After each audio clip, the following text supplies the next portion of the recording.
అభయ TV వీక్షకులందరికీ నమస్కారం.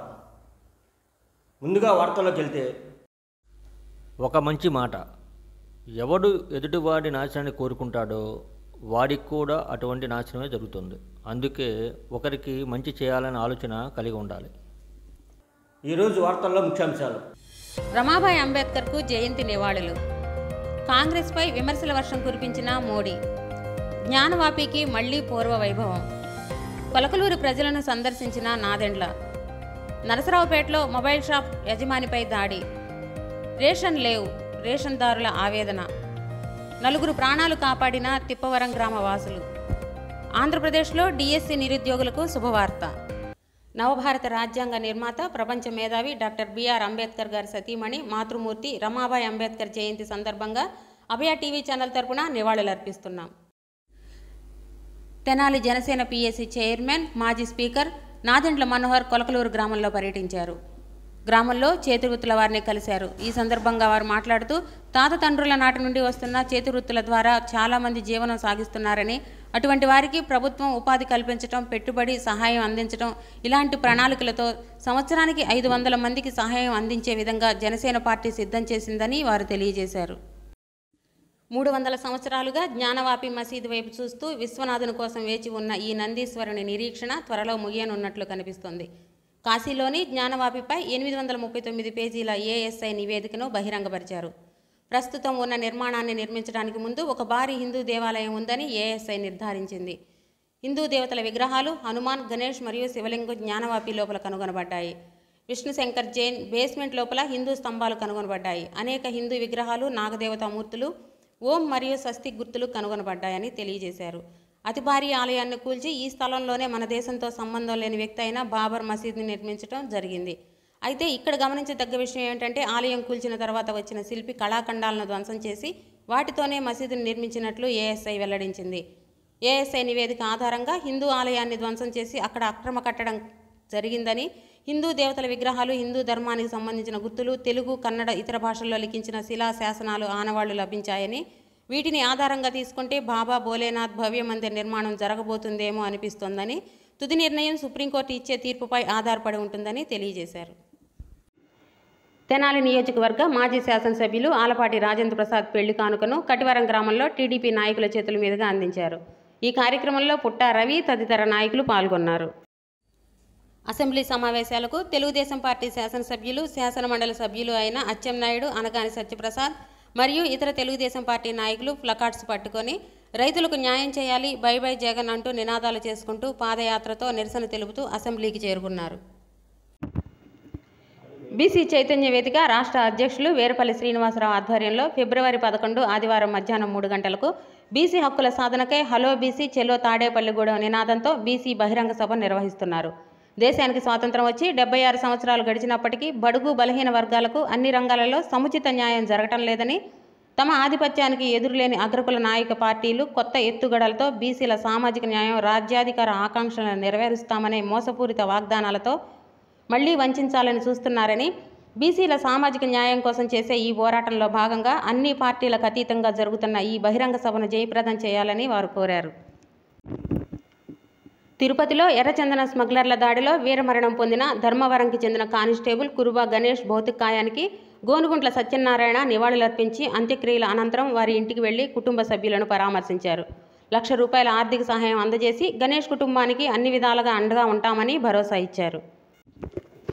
ఏపీలో 6,100 ఉపాధ్యాయ పోస్టులకు బొత్స సత్యనారాయణ డిఎస్సి నోటిఫికేషన్ విడుదల చేశారు. 2,999 స్కూల్ అసిస్టెంట్, 2,280 ఎస్జిటి పోస్టులు, 1,264 టీజీటీ పోస్టులు, 42 ప్రిన్సిపల్ పోస్టులకు నోటిఫికేషన్ వెల్లడించారు. ఈ నెల 12 నుండి దరఖాస్తుల స్వీకరణ జరుగుతుంది. మార్చి 5 నుండి హాల్ టికెట్లు డౌన్లోడ్ చేసుకోవచ్చు. ఫిబ్రవరి 27 నుండి మార్చి 9 వరకు టెట్ పరీక్షలను నిర్వహిస్తారు. మార్చి 14న టెట్ పరీక్షల తుది ఫలితాలు వెల్లడిస్తారు. మార్చి 15 నుండి 30 వరకు డిఎస్సి పరీక్షలను నిర్వహించనున్నారు. 31న ప్రాథమిక కీ విడుదల జరుగుతోంది. ఏప్రిల్ 1న ప్రాథమిక కీలో అభ్యంతరాలను స్వీకరించి 2న ఫైనల్ కీ విడుదల చేస్తారు. ఏప్రిల్ 7న తుది ఫలితాలను విడుదల చేస్తారు. ఇలాంటి సంఘటనలు పునరావృతం అవుతాయని, తక్షణమే పోలీసు అధికారులు నిందితుడిని కఠినంగా శిక్షించాలని మొబైల్ షాప్ యజమానులు ఆవేదన వ్యక్తం చేసినట్లుగా సమాచారం. ఈరోజు రాజ్యసభలో ప్రధాని మోడీ ప్రసంగిస్తూ కాంగ్రెస్ పార్టీపై విమర్శల వర్షం కురిపించారు. దేశాన్ని మరోసారి విభజించడానికి కాంగ్రెస్ కుట్ర చేస్తూ ఉత్తరం దక్షిణం పేరుతో ప్రజలను విడదీయాలని చూస్తున్నారని, పత్రికా స్వేచ్ఛను కాంగ్రెస్ ప్రభుత్వం కాలరాసిందని, కాంగ్రెస్కు 40 సీట్లు కూడా రావు, ఆలోచనల్లోనూ అవుట్డేటెడ్ అయ్యిందని విమర్శించారు. లోక్సభలో ఖర్గేను కలవడం కుదరలేదని, రాజ్యసభలో కలవడం సంతోషంగా ఉందని ఆనందాన్ని వ్యక్తం చేశారు. తిరుపతి జిల్లా వెంకటగిరి నుండి గూడూరు వైపు వస్తున్న కారు అదుపు తప్పి విద్యుత్ స్తంభాన్ని ఢీకొనడంతో షార్ట్ సర్క్యూట్తో పూర్తిగా కాలిపోయి దగ్ధమైన సంఘటన గూడూరు మండల పరిధిలోని తిప్పవరప్పాడు జంక్షన్లో జరిగింది. ఈ సంఘటనను అక్కడే ఉన్న స్థానికులు గమనించి అందులో ఉన్న 4 వ్యక్తులను హుటాహుటిన కారు అద్దాలు పగలగొట్టి బయటకు తీశారు. సురక్షితంగా వ్యక్తుల ప్రాణాల నుంచి కాపాడుకోగలిగారు. అగ్నిమాపక సిబ్బందికి సమాచారం అందించగా అగ్నిమాపక వాహనం ప్రమాద సంఘటనా స్థలాలను చేరుకుని మంటలను అదుపు చేశారు. కారులో ఉన్న వ్యక్తులు ఉత్తరాది రాష్ట్రాలకు చెందిన వారుగా తెలిసింది. శ్రీకృష్ణ యాదవ్ సంక్షేమ సంఘం రాష్ట్ర అధ్యక్షులు Edumbaka Venkataswamy Yadav Janasena party PAC chairman Shri Nadendla మనోహర్ని తెనాలి పార్టీ ఆఫీసులో కలిసి రైతుల కష్టాలకి అండగా జనసేన పార్టీ మద్దతు కోరారు. అనంతపురం జిల్లాలో గత 4 సంవత్సరాల నుండి వర్షాకాలంలో పిడుగులు, ఉరుముల వల్ల గొర్రెలు చనిపోయి జీవనాధారం కోల్పోయి అప్పుల బాధతో ఇంటి పెద్దలు ఆత్మహత్యలు చేసుకుంటుంటే వారి కుటుంబాలు రోడ్డున పడుతున్నా ప్రభుత్వం పట్టించుకోవడం లేదని ప్రభుత్వంపై పోరాటానికి జనసేన పార్టీ మద్దతు కోరగా నాదెండ్ల మనోహర్ జిల్లాలో 3% ఓటింగ్ ఉన్న యాదవులను విస్మరించిన ప్రభుత్వం బాధిత యాదవ కుటుంబాలకి న్యాయం కోసం పార్టీ తరపున ఎప్పటికీ అండగా ఉంటానని హామీ ఇచ్చారు.